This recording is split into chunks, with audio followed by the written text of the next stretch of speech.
on recording. I'm going to send the recording to you. All right. So we are recording. Hi, Rania. We have Rania and Devansh here. We are going to talk about, so we already shared with our people um, who follow Mission Elixir. We talked about how we're going to talk about the impact of trauma on adolescent sexual development and mental health.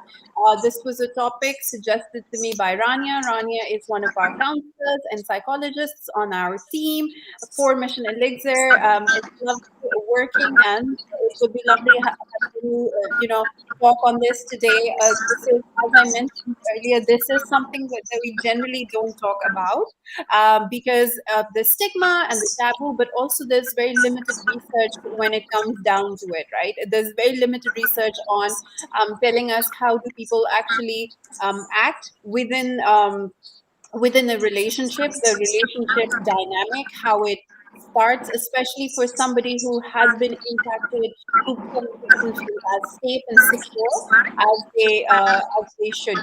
So I'm gonna get Rania talking about this now. So yeah, Rania, how are you? And what do you think? What do you think about the topic? And yeah, your insight just generally on this. All right. Well, first of all, I thank you so much for giving me this opportunity to actually talk about this subject. And I thank Commission Elixir for actually giving me, again, this opportunity to do lives about these kind of topics. It's very important for teenagers, adults, and also kids to actually know about these subjects because they will eventually live this kind of actual traumas and aspects of this teenagerhood. And so, as we know, during adolescence in itself, it's a very critical and sensitive actual period because it's where self-development and self-identity gets created or built, and it also has a huge impact on your self-discovery, your sexuality. I mean, you choose your peers and where to fit in, and it's very crucial for you. And So so, many experiences, that we are having in the time of adolescence. As a teenager, you're experimenting and you're experiencing a lot. And what you experience is what you're going to experiment with as well, right? So if I exactly. exactly, so if I feel safe in a man's company, later on, I'm going to feel easy trusting another man. So I think that's Exactly, and also we will talk about this later, but it comes from actual family dynamics. It's the core of it. It's about your father and mother figures and all of that. So yes, absolutely, it does have a very crucial impact on your relationships and on your sexual orientations, even, or just your sexual discovery. And so First, let's just define trauma because a lot of people, what we do is that we have this trend right now, especially in the field of mental health, that we label and tag absolutely any feeling as traumatic. We label and tag anything that comes up as traumatic. So, okay, Rania, what would you suggest? How do we draw the line between what is actually traumatic, and by trauma, I mean any feeling or any state of mental health and physically that you are in which it is hampering your day-to-day functionality, right? So you as a person, you're unable to function, and any experience that introduces that reaction in you like that will be traumatic. Yes. I'm sorry, what was the How question? I'm how so sorry. how would you define trauma? Like, how would we define trauma? Okay. Well, actually, trauma can be anything. It can just an actual situation that's actually impacted you very deeply in your psychological, uh, I mean, just psychologically, and it impacts your whole aspect of your life. It can be, I don't know, for example, a kid who doesn't actually who doesn't have a very good a relationship dynamic with his father, and so he would actually grow up to be very aggressive, or on the contrary, actually very repressed and very shy. And it really depends. Traumatic events can be very futile, in a sense of beating a child, or just like actually not having this very healthy just talking how, I mean it just for I example, think I don't know. the Yes, way I would see trauma is something. I was just talking about this earlier as well. Failing in a specific test, or having you're cycling and you fall down. Like it's just a momentary. That would not classify as traumatic. Yes. Physically, you've been hurt. You just fell off a bicycle, and you're learning to do things, and when we learn we fail and we do damage and we do get hurt. But trauma comes from when that child does not get that kind of care and love that the child exactly. needs after being hurt. So It's the essentially, aftercare. Exactly, it's about the aftercare about it. It's absolutely that. mm, And also it's about how you actually take care of that.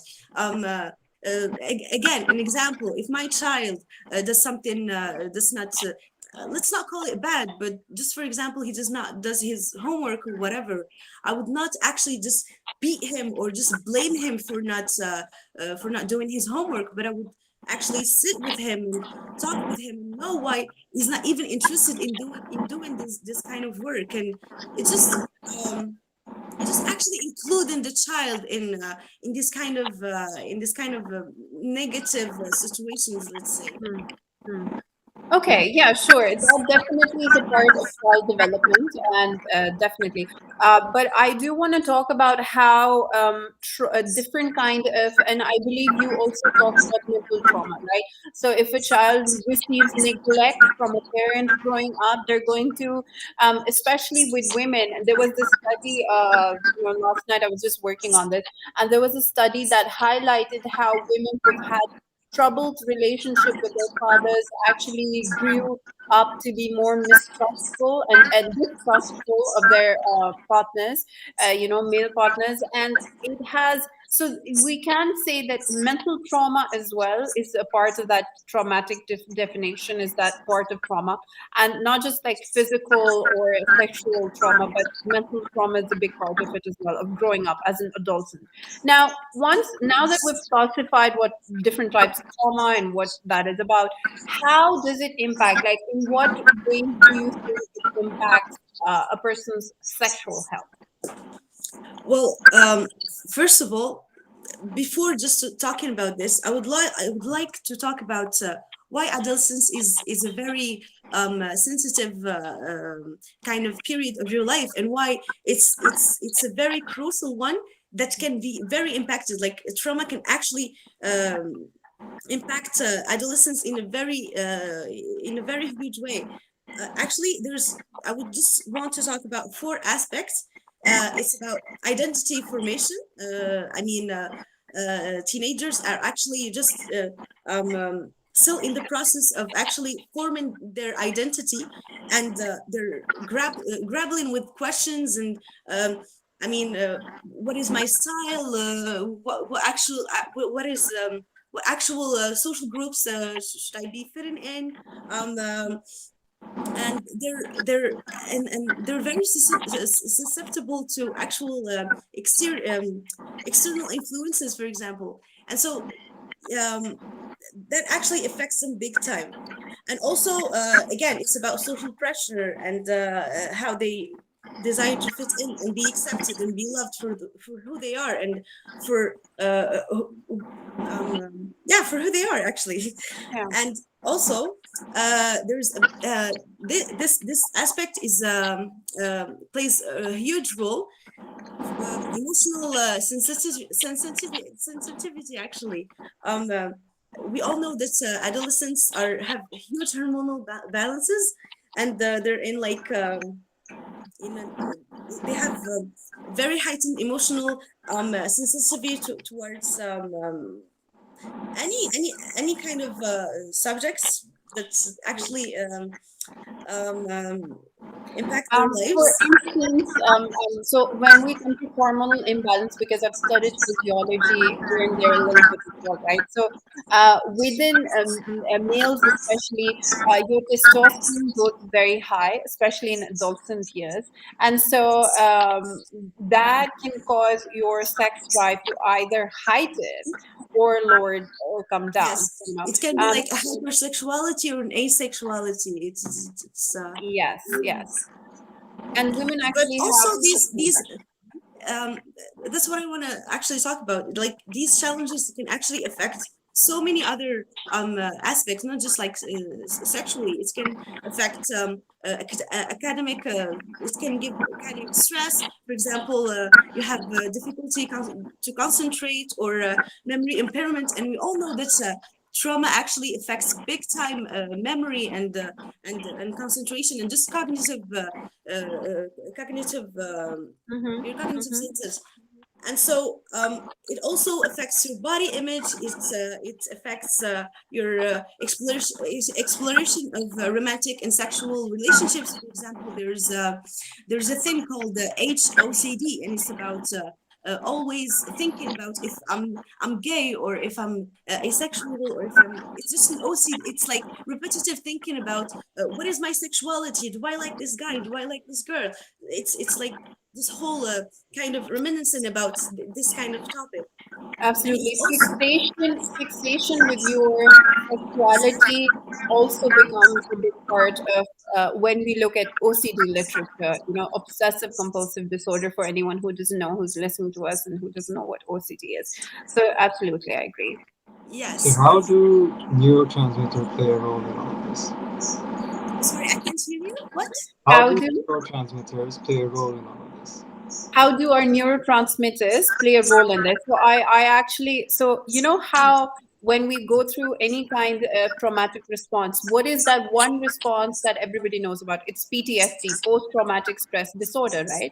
So all of us go through any kind, if we faced any kind of acute or chronic trauma, we will face PTSD. Now, what PTSD does to your brain is that it throws your brain into the cortisol level goes really high, you are in your fight and flight mode, okay? And Exactly. so what that does is that your hypothalamus, it's active, your hormone hypothalamus is usually responsible for all your hormone secretions. So essentially your brain is in hyperdrive, right? And the PTSD has essentially, the word I'm looking for is dysregulation. It has dysregulated your autonomic nervous system. Now, once your autonomic nervous system is dysregulated, you won't be able to feel safe and secure even when you are safe and secure. And so that kind of gives your body, the brain, the idea that you need to react in a way, even when you're absolutely fine, even when you're. So this can also impact the way we sexually understand our relationship. Yes. So definitely feeling unsafe in a safe relationship and then feeling safe in an unsafe relationship are also occurs, by the way, because of the trauma impacting our brain, and then our brains have a conditioning and then reconditioning our brain to respond to that trauma. So I Yes. think that's also a big part of how our brain and body, they respond to traumatic impulses. It's actually like a disruptive emotional regulation. It's you cannot regulate your emotions whatsoever, and you struggle to manage your the way you process your emotions. Just like the way you just approach them. Really, it's always, oh, I'm scared, or like you go into freeze mode, or you're like, or like you're very withdrawn. It depends on the person, but um. Hmm. The actual reaction is the same, as in I do not feel safe, or I'm just Hmm. so afraid to actually express or feel Uh, these emotions or notice them even. yeah. Yeah. Rania, how do you think hypersex? So you basically mentioned that there are two ways that a aroused or heightened, autonomic nervous system is going to react, right? Your brain is essentially going to react in two major ways in when you've been traumatized. Especially like two ways that you will encounter sexual encounters, so either you will go into overdrive hypersexuality, or you will become completely withdrawn from that, or you would become go towards asexuality, right? So there are two, sexual aversion and hypersexuality. um, Yes. what have you encountered a case before, or what can you kind of give us insight about hypersexuality? Why would somebody who's been traumatized even partake in a sexual compromising behavior, especially if they've been impacted from any kind of sexual trauma? Hmm. Well, actually, I've never had the chance to have a patient about that, but I've been reading and doing a lot of researches about hypersexuality in itself. Um, uh, how actually hypersexuality is, I mean, hypersexuality is learned nowadays by mostly because of social media. We can see a lot of teenagers dressing as adults and doing these kind of adults actual actions, for example, putting like very skinny dresses, or like putting a lot of makeup, or like dancing in these kind of very adult ways. And it actually shows that the teenager is trying to um, um, uh, heighten some aspect of their sexuality to actually prove themselves and be like, okay, this is, I'm just a body, and like this is just I mean, I'm a sexual, not object, but I'm this sexual self. And So would you say that they're trying to gain more control of their bodies and trying to gain more control over the situation that they face?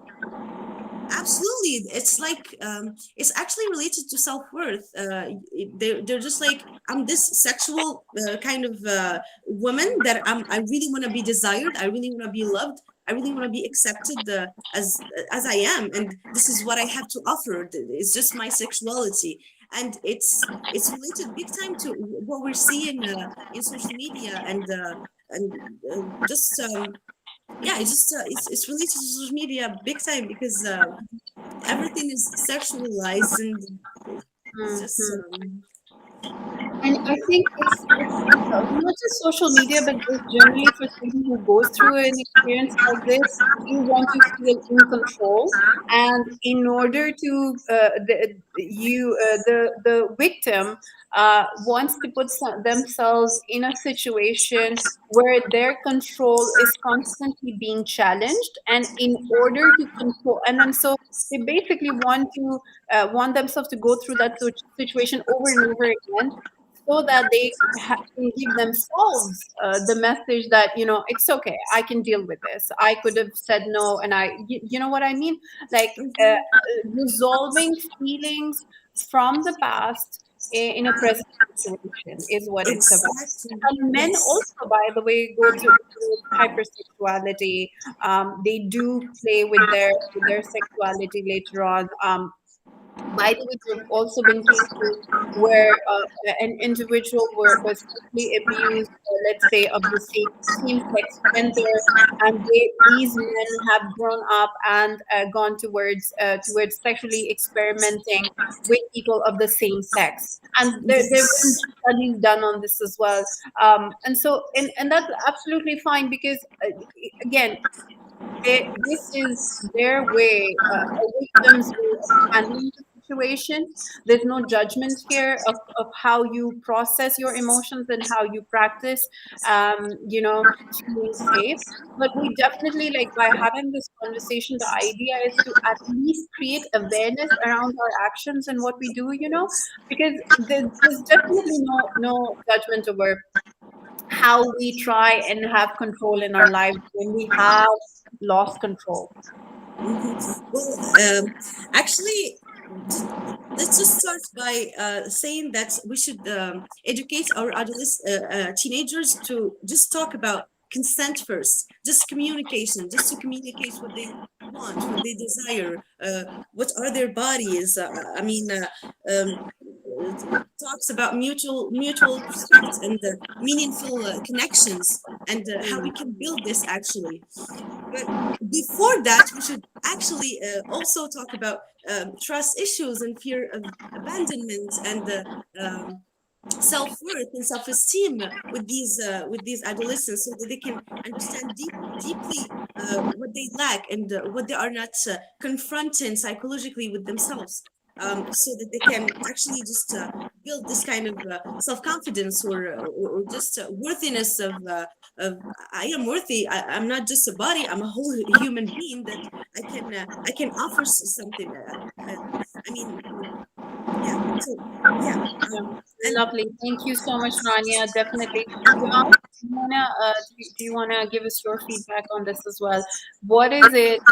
How, apart from providing I therapy? just, I'm so sorry. I just want to add something. Just about teenagers who suffer from this. There's actual therapeutic tools that you can do to actually relieve yourself from these psychological traumas, or just psychic attacks or whatever. And it can be CBT,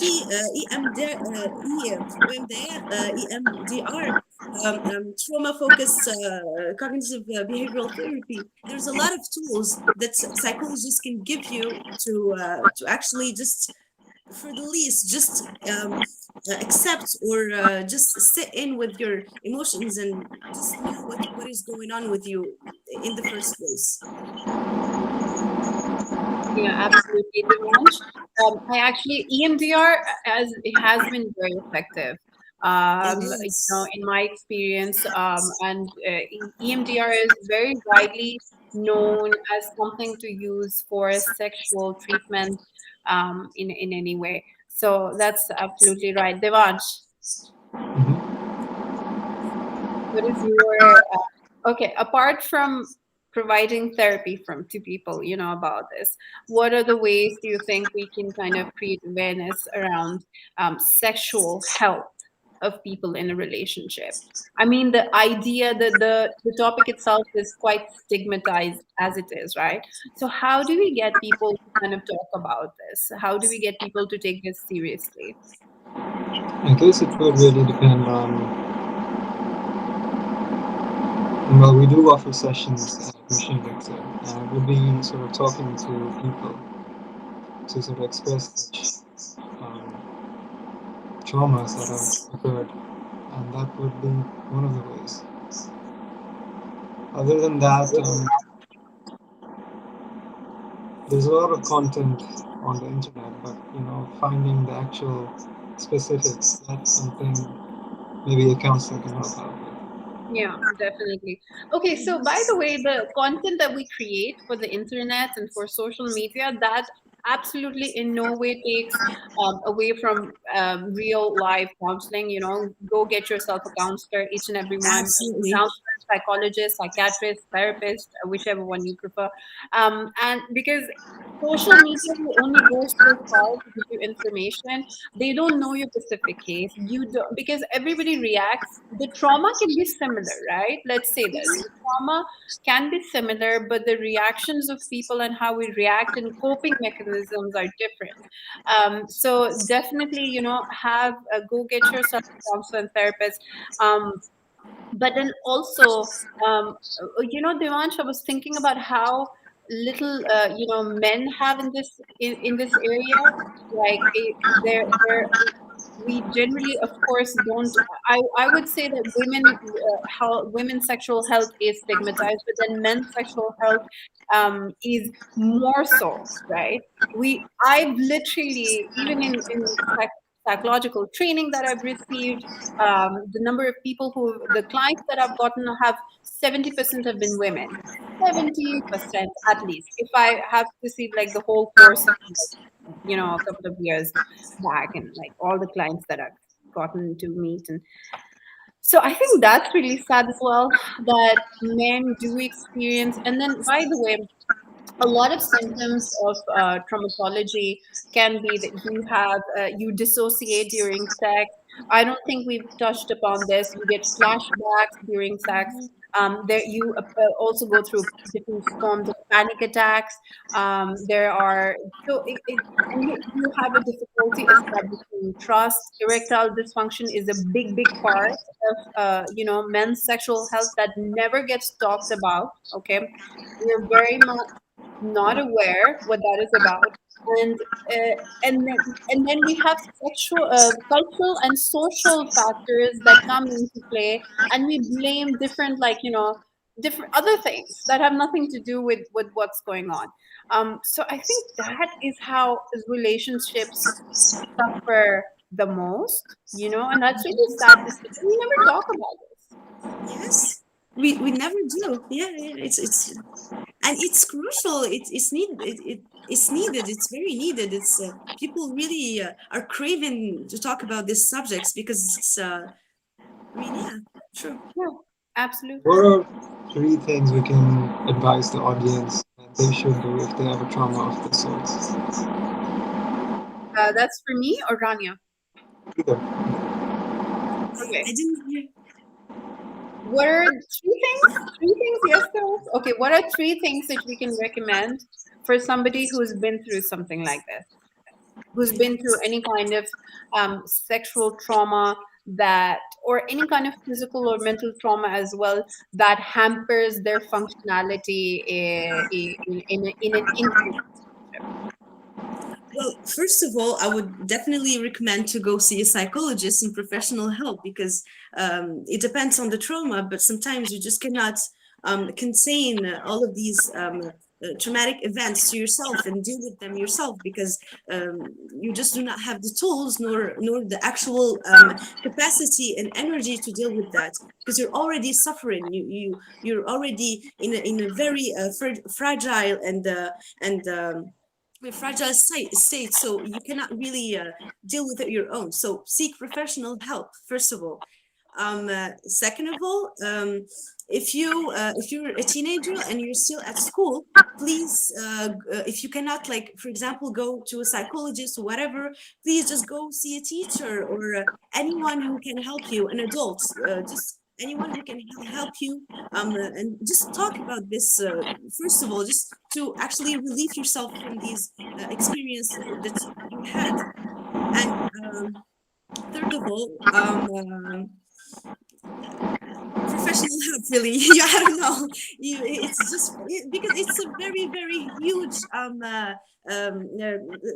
mean issue. It's trauma. It's you cannot just deal with it with yourself. I cannot see. I really do not recommend anyone to deal with sexual trauma, especially with themselves, because it's you just Yeah. can. I mean, you can, but it's just very difficult. It's gonna be a huge process, Yes. and you're not gonna do it very. Mm. I mean, you're not gonna be doing it. I mean, in a very good way. So you In might in a harm safe yourself in in a the safe process. place, in a safe place, in a protected space. EMDR, by the way, that's why EMDR practitioners who have proper certifications in EMDR usually do EMDR, because what that does is it takes you back to the trauma and then back out again from that trauma. So unless and until you are with somebody who's certified to handle It you, is I also would not sensory. So your body actually gets activated too into this process of therapeutic of therapy. So it's not just about your psychological self. It's also about your body and psychological in your psychology. So it's really good. Yeah, absolutely. It's Thank very you, Rania. effective. I would recommend, so I don't know, I would actually recommend for people to figure out what kind of situations are they putting themselves in, right? So, because when you've been through any kind of traumatic situation, either your brain is definitely going to react to it in some way. Either you're going to be overly very cautious and distrustful of the environment, and also new experiences in life, or you're going to go into overdrive and have risk-taking behaviors. So I would definitely, I what I would recommend is I check in what kind of experiences are you giving to yourself, to make yourself, and are you reacting to something that happened to you, or are you choosing because this is something you really want for yourself, right? So this is something that I would ask people to, if they've been, anyone who's been through something similar and who's having problems in their life, just intimate relationships or generally as well, figure out what kind of experiences are you pushing yourself to have, whether you're having too safe experiences or too risk-taking experiences. Both are, there's something definitely to it. Either you're reacting to the experience or you're reacting to how life is happening to you, and it's much better to react to the environment that you are in. That means you're just present in the here and now. You are Yes. reacting to the environment that you're in. That's absolutely fine. But if you're reacting to an experience that you have had, something that has happened to you, then you're not living in the moment. You're living in that experience, in that The traumatic past. experience, yes. And unfortunately, that can be very sad yeah, for people just generally. And it's But it's Rania, thank you so much. Devansh, thank you so much for joining in. thank you for having Um, me. yeah, no, no, It's been a absolutely. pleasure, seriously. Lovely having your input and intake on this. Devansh, thank you for giving us your feedback as well on Thank this. you very much for having me here.